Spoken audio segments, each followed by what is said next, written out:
first, diesel engines are the workhorses of our economy. They transport our children, they build our roads, they build bridges, they build our homes, and they restore wetlands and streams. However, they do have a dark sooty side, and that's in the emissions that they produce. Their emissions have been linked to asthma attacks, heart and lung disease, cancer, and even early death. In fact, diesel soot contributes to 21,000 deaths throughout the United States each year. And some of this soot is so fine, it's 1/30th the width of a human hair. So 30 of these particles can fit on the width of a human hair. So what that means is when we breathe them in, it bypasses our body's natural defenses, gets lodged in our lungs, and it could go into our bloodstream. And over 30 years of medical research has associated diesel soot with those health ailments. In fact, right here in Franklin County, the lifetime diesel soot cancer risk is about 223 times greater than the US EPA's acceptable level of a cancer risk of 1 in a million.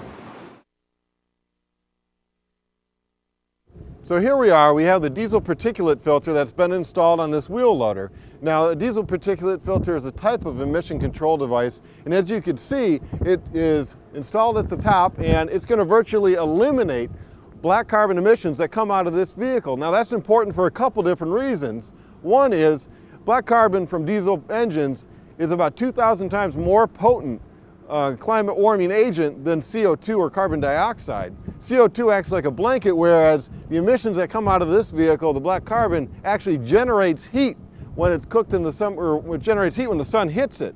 So by virtually eliminating these emissions, the black carbon emissions, we're going to have an immediate climate benefit because black carbon only stays in the atmosphere for about 7 to 14 days, whereas CO2 stays in the atmosphere for about 100 years or longer. So we could have an immediate climate benefit by reducing the black carbon. And with diesel pollution, diesel engines in the United States make up about 57% of the black carbon emissions in the country. And the US leads the world in terms of black carbon emissions.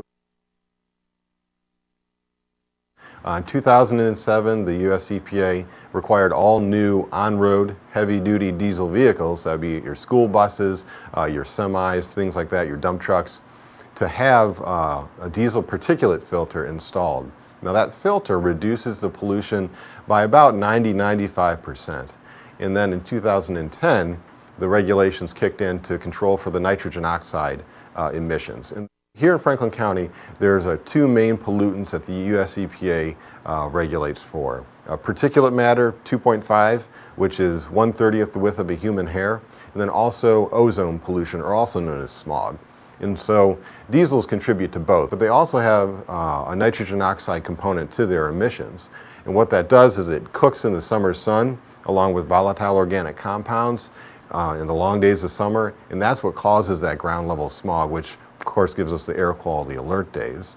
Now with the US EPA rules, they are in effect now. However, they're not going to, the full health benefit of those rules is not going to be seen until 2030 at the earliest.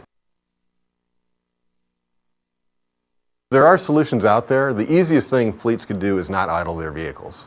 That's just wasting money, polluting our air, and impacting our health, impacting the workers' health as well. We still have that legacy fleet that's out there. There's estimates of 11 million existing diesel engines that are on the road or working on construction sites across the country, and they're heavily polluting. So some solutions include using alternative fuels to reduce those emissions, also using emission controls to reduce the emissions as well. And emission control is basically aftermarket treatment or add-on to a diesel engine, where you take off the muffler and you put an emission control device on. In keeping with the Mayor's Get Green initiative, and again, we're excited to be partnering with the city on this project. To me, it demonstrates that the city not only talks the talk, but they walk the walk when it comes to doing environmental steps to not only protect our environment, but also to protect public health. Some of the criteria that we were looking for when we were looking for an emission control device, the City of Columbus didn't want anything that blocked the view of the operator in the wheel loader. They wanted something that they didn't have to plug in overnight. and they were looking at something that could be used on a daily basis, and that could be, it's called regeneration, where this particular filter that we have installed, you hit a button when it's time to be cleaned, and it actually generates heat, and it burns off the crust, if you will, or the pollutants that are on that honeycomb filter. So we are very excited to be here at CompTIL and to partner with the City of Columbus on this project. We looked at the vehicles out here, the construction vehicles out here, and identified a 1999 wheel loader to be a perfect candidate for a diesel emission control, specifically a diesel particulate filter. Now, we had this filter installed, and the results are quite stunning. They reduce the pollution by over 700 pounds a year. So this vehicle, before the filter was installed, was polluting over 700 pounds of pollutants a year, whether it be the particulate matter or the soot, whether it be hydrocarbons or carbon or nitrogen oxide. But now that the emission control device is on, the pollution has been cut by about 99%. That's great. And as part of Mayor Michael B. Coleman's Get Green initiative, we are greatly proud to be able to use the diesel particulate filter.